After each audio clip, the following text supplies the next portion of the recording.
أعوذ بالله من الشيطان الرجيم بسم الله الرحمن الرحيم الحمد لله رب العالمين الصلاة والسلام على رسوله الكريم وعلى آله وأصحابه ومن استنى بسنته إلى يوم الدين. Assalamu alaikum wa rahmatullahi wa barakatuh, brothers. Alhamdulillah, we start by praising Allah subhanahu wa ta'ala, and we send our salam and salawat on Prophet Muhammad sallallahu alayhi wa sallam. Alhamdulillah, we started a new series last Sunday, the series of the four Imams, where we intend that, inshallah ta'ala, we'll talk about the life story of these four great Imams who came almost after the generation of the Sahaba and the Tabi'un, and we'll talk about how they used to interact with the people in their personal life. Also, we'll talk about their knowledge, how is to they gather knowledge, and how is to deliver the knowledge to their students, and what was their methodology in teaching the students. And inshallah ta'ala, by doing this, we'll try to find out the difference between all these the great Imams, and where is the similarity, and where there is some difference that we find in our daily life. Why something saying in Hanafi and something not in the Maliki, something in the Shafi, something not in the Imam Ahmad Mazhab. So inshallah ta'ala, we started by saying that we talked about the city of the Kufa, the city where Imam Abu Hanifa was born, because we started with Imam Abu Hanifa. We talked about a little bit, what was the turmoil situation of that time at the Kufa. It was a very, very political city, Kufa, as we mentioned. We also mentioned there are different type of groups with different methodology of Islam came in. Okay, there were people who are, they have people like Khawarij, they used to make takfir of everybody. Meaning, if you do any kind of sin, they used to say they're out of Islam. There are people who supported the group of Ali radiallahu anhu, and initially they were good, but from there slowly the group of Shia diverted, and they bring their own theology. So in that position, Imam Abu Hanifa born, and we said that he was born on 699 CE, which is 78 Hijrah or 76 Hijrah after the Hijri year. So 699 in Christian era, and his name was Numan ibn Sabit. His real name was Numan ibn Sabit. So Abu Hanifa is his title, his kunya, as you can say. In his life, he has only one son. His name was Hammad. He named his son after his teacher Hammad ibn Numan ibn Sabit. We talked about his father's name. His father and his grandfather both were, you can say that the khadim of Ali radiallahu anhu and his family, and Ali radiallahu anhu made dua for these people and their progeny. So there's this little story, very beautiful story about Abu Hanifa's parents. I like to mention this one today. And from this, the writers of the book, they wrote, you understand, where this son is coming from. There's such a great person. It's come from a good tree, obviously. So and that's why this story is important. It's a very simple story that Abu Hanifa's dad, which his name was Sabit ibn Zuta. Sabit ibn Zuta was walking one day, and he saw a tree leaning against from a house and over the fence. So the part of the tree was over the fence in the street. So and there were some fruits there. So he took a fruit and he started eating that. And after eating half of it, he felt very bad. So he said, I shouldn't eat it, because this is not my tree. Always coming to the street. So he went inside the house and he told the owner of the house, look, I have eaten the fruit of your tree. So please forgive me. What can I do for you? I should have taken your permission. So the guy who talked to him, he was a very smart guy also. So he said, okay, so you're guilty. Yes, I'm guilty. So how much you want me to pay for this one fruit? He said, no, I don't want any payment, but you have to marry my daughter. So Zuta, he was excited. He said, okay, I'm not married yet, so it's a good offer. But then the guy said, but my daughter, she is deaf, she's mute, and her intellect is not very good. Like she doesn't understand. She's like her brain is also not stable. So and then Sabit ibn Zuta, he said, okay, give me some time. Then I have to think.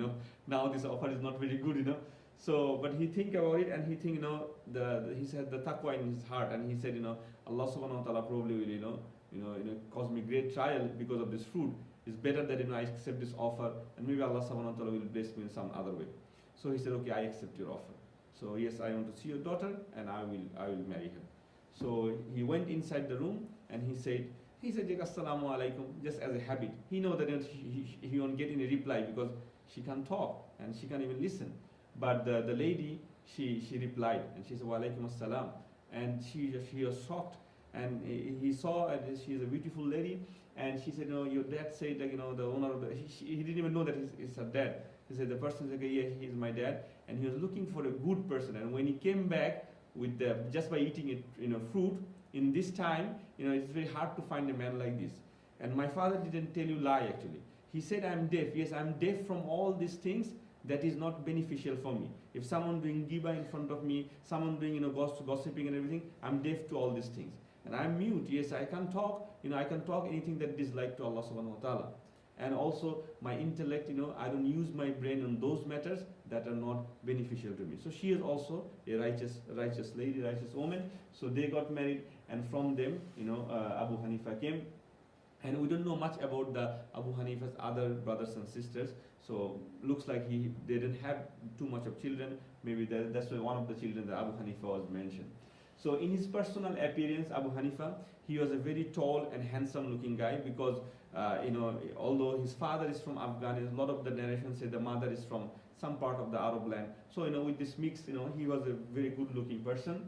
And the main thing is that he was a wealthy person. He was not like, when you talk about imam, in our country, and even in here, we think of imam, someone living in a place, a small place. He's doing the juhud of life. He's no luxury and nothing. But it was not the case for Imam Abu Hanifa, and even for Imam Malik.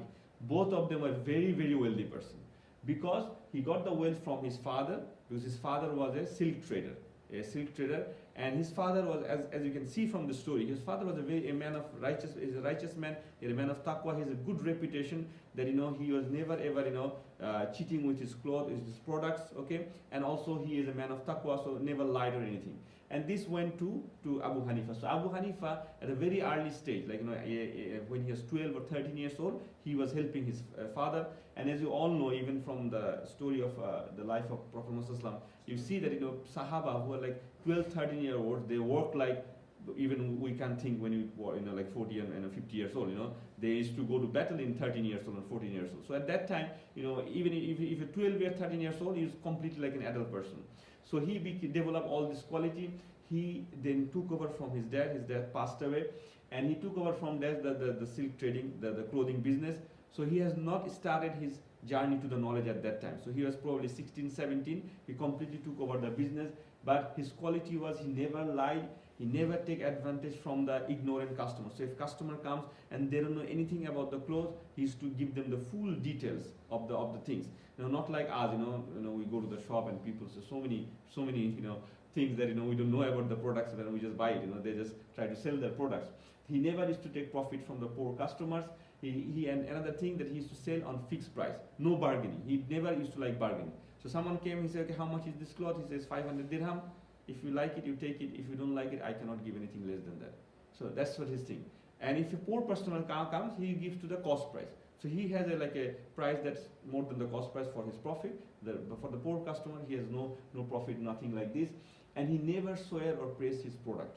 So he never say, Wallahi, this product is so beautiful. I myself got it from the Baghdad or something. Like we see in even in Makkah, Medina, when you go and try to buy, you see all the salesmen are like this. But he is never ever like this. And there's three small incidents regarding his business, and we're going to mention this today, inshallah ta'ala. One of the time, his son, Abu Hanifa has only one son. As I mentioned, that his name was also Hamad. So he brought his son, just like his father used to bring him. And his son, Abu Hanifa was married also very early age. So he's probably 20 at that time, 22 years old. So he had a son, and he's just very little at that time, and he's just helping his dad. And he said to his son, can you bring that cloth for me? So someone is asking for that cloth. So he went and he took the cloth, he saw the cloth and he touched it, because he's a little kid, and he felt very good. And he said, Allahu Akbar, Allahumma salli ala Muhammad. So he just do salawat, just out of, expression, is a good thing, like we say, wow, such a nice thing, something like this. And the customer heard this, that, the little boy is praising the cloth. And then Abu Hanifa told the person, look, you have to buy something else. I cannot sell this product to you, because my son, he praised it, and he said, something good about it. I don't want to sell it, because he will think in his mind that, maybe it's something special in this product. It's like, so I can't sell it to you. I can sell, you buy something else. Another incident happened that he has a partner, and this is a very popular story. You probably heard it from someone else that and he told him that this part of the cloth has some defect, so never ever sell it. And if someone wants to insist to buy it, tell them the defect. So his partner actually forgot, so he left the shop. Abu Hanifa left the shop. The partner completely forgot, and he sold this. When Abu Hanifa came, so where is that cloth? He said, I sold it. So, why did you sell it? I told you not to sell. Did the guy insist? No, but I completely forgot. Did you tell him the defects? No, I forgot. And he actually told his partner, look, I cannot trust you with this product, so please, you do something else. I cannot work with you. And the whole day of the income of that day, Abu Hanifa give it in the charity. And also one time, a lady came to sell something to Abu Hanifa because they are traded, they can buy and sell. And she was selling, so how much is this? She said it was 200 dirham. And Abu Hanifa said, no, it's worth much more than this. Imagine he's a businessman, someone selling something less, but he's still trying to buy something, more price. And the lady said, are you making fun of me? Say, how much it would be? So, no, I think it's more than 200 you're asking. So he didn't give a price. He called some other trader from other shop, and he said, look, what do you think this price of this cloth? So the shopkeeper, he said, I think it's 500 dirham. So Abu Hanifa said, would you like to buy it? She wants to sell it to you. So yes, I'm going to buy it. So he actually didn't buy it for himself because he thinks he's not going to make the right justice. So he brought another person and made him to buy and make the profit to the lady. And also every Friday and Juma, just like sometimes we also do, he used to give a big share of his profit to the sadaqah. He used to give loans to the people and never ever beg it from them, because he knew that Prophet said, whoever easy with the loan taking, like if you give some loan to someone else, and Prophet said, yeah, if you are very easy with the person when they're returning back, meaning if the person said, brother, give me 2 more weeks or 1 month or something like this, and you are easy with that, Allah subhanahu wa ta'ala will bless his wealth. And that's what Abu Hanifa used to do. Now his journey of the knowledge. So as a shopkeeper, of course in the marketplace at that time, and remember, because the time frame is very important. That time all the Sahaba are almost dead at that time, and all the fitan, the big fitan has already happened, as we mentioned in the talk of the 4 Abadilas. In year 73, Hajjaj, the tyrant ruler, killed so many Sahaba. He did massacre in the city of Medina, as you all mentioned in the talk. So and even the Ali ibn Abi Talib, everybody is passed away. The incident of Karbala has happened. So it is a very, very turmoil situation. So at that time, obviously in the marketplace, people talk about politics and the religion. And Abu Hanifa used to take part on the talk. And he was very, very eloquent in debating and talking about this thing. And so he had good knowledge about all these things. But he still was not in the path of knowledge, meaning like gaining proper knowledge, like becoming a student. So one day he met a scholar. His name is Amir ibn Shara Ash-Shabi. Ash-Shabi is a title. Ash-Shabi means popular. So this sheikh, a scholar, was a popular sheikh. Why he is popular? He was a very funny sheikh. At that time he was very popular with everybody. In his lecture, he used to make fun with the people. Like one of the examples, one of the question, and as I mentioned, at that time people had different theology in their mind. They used to ask weird questions. Like they used to ask, how are you going to pray if you have a flying carpet? Okay, and they used to ask, what's going to happen, if you're inside the sea and it is a prayer time. So all these weird questions they used to ask. So one time one of the guy asked this Sheikh Ash-Shabi, what is the name of the wife of Iblis? What is the name of the wife of Iblis? So Ash-Shabi replied, I don't know, because he didn't invite me for the wedding. So I don't know that. Okay. So another incident, he was very popular sheikh, so people used to come take fatwa from him, the masail and everything. So he sees one day he wants to be alone, just to his own time. So he told his wife, look, draw a circle on my door, and when people come, you say he is not here, because in that way you're not lying, because you're saying to the circle, and you said no, he is not here. So if someone asks about me, he said no, my husband is not here, pointing to the circle of the door, because he's not in the circle. So it's like a funny sheikh. So he met Abu Hanifa in the marketplace, and he saw some potential that he's very eloquent and talking, and he asked Abu Hanifa, who do you go to learn? He just asked, who do you go? So Abu Hanifa didn't understand the question. He said, what do you mean, who do you go? I go to marketplace to do my business. So no, I meant, who do you go to learn the deen? Then he said, I don't go to anyone. Then Shabi said, do not waste your life. Do not live your life heedlessly. Learn the deen, sit with the ulama. This is a great time because it's not even 100 years that Rasulullah passed away. So sit with the ulama, gain knowledge, because that is the only way you can please the people, and you can solve their problem, and also at the same time you can please Allah subhanahu wa ta'ala.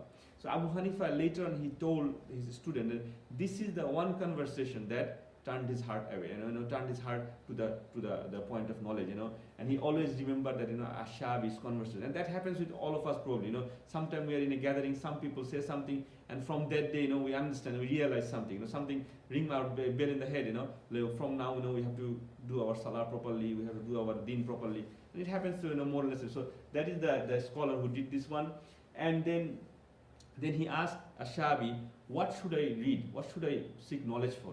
The Ashabi said, what do you want to read? He said, I don't know what to read there. What is out there to learn? Then he said, you can learn hadith. So what is the people of hadith does? He says, the people of hadith, they learn about the hadith, they memorize hadith, they scrutinize hadith, which hadith is authentic or not, they find the chain and everything.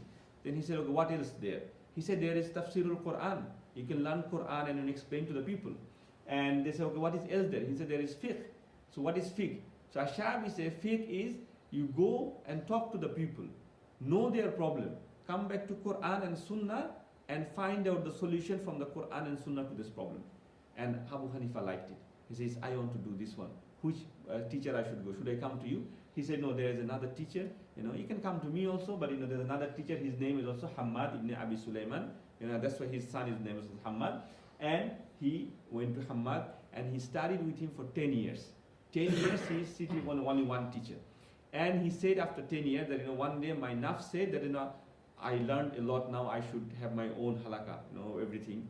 And he went to Abu Sulaiman, and Abu Sulaiman asked him 60 questions, and he could reply only 40 of them correctly, 20 he couldn't reply. And then he said to himself, no, until my teacher dies, I'm never gonna go and start my halakha. Look at their methodology. They're not going to leave their, the teacher, and the teacher is to obviously love him because of his, intelligence and his performance and everything. And Abu Sulaiman was not very old man. He was only 9 years older than Abu Hanifa. So Abu Sulaiman, he passed away at the age of 49. In the early age of 49, he passed away. So Abu Hanifa was 40 years old. And obviously, when he passed away, Abu Hanifa took over the place, and he continued his journey to the knowledge, but he still has his business. It's not like as soon as he went to the Islam and he learned the knowledge and everything, he left everything. No, he continued. And some people asked, because that time in the city of Kufa, because it's Islamic state, they used to give money to the scholars. If you're a student of knowledge, and if you have ilm, if you're in a position that in a higher position, they used to pay you stipend. So you don't need to do anything else. You're getting salary basically. But Abu Hanifa said, no, I don't want to be dependent on anyone. I want to have my own business. So, and he started earning money, he keep earning the money. But he's told one day that, I heard from my dad and from my dad Ali, he said that, you need only 4,000 dirham a month to run your family. And that's why I keep to myself. Everything else, I give it to the sadaqah. He also, after this one, he continued his journey of the knowledge. After his teacher died, he went to different other sheikh, and he traveled with his money. He traveled the whole Muslim world. He went to Sham, he went to Medina, he went to Makkah. All these people, he made the big sheikh, whatever sheikh was there at that time. He met with them, sit with them, and try to learn his deen. So inshallah ta'ala, we finish here today. Next week, inshallah ta'ala, we'll talk about his methodology of teaching, how he dealt with his students and other things. جزاك الله خيرا سبحانك اللهم وبحمدك أشهد أن لا إله إلا أنت أستغفرك وأتوب إليك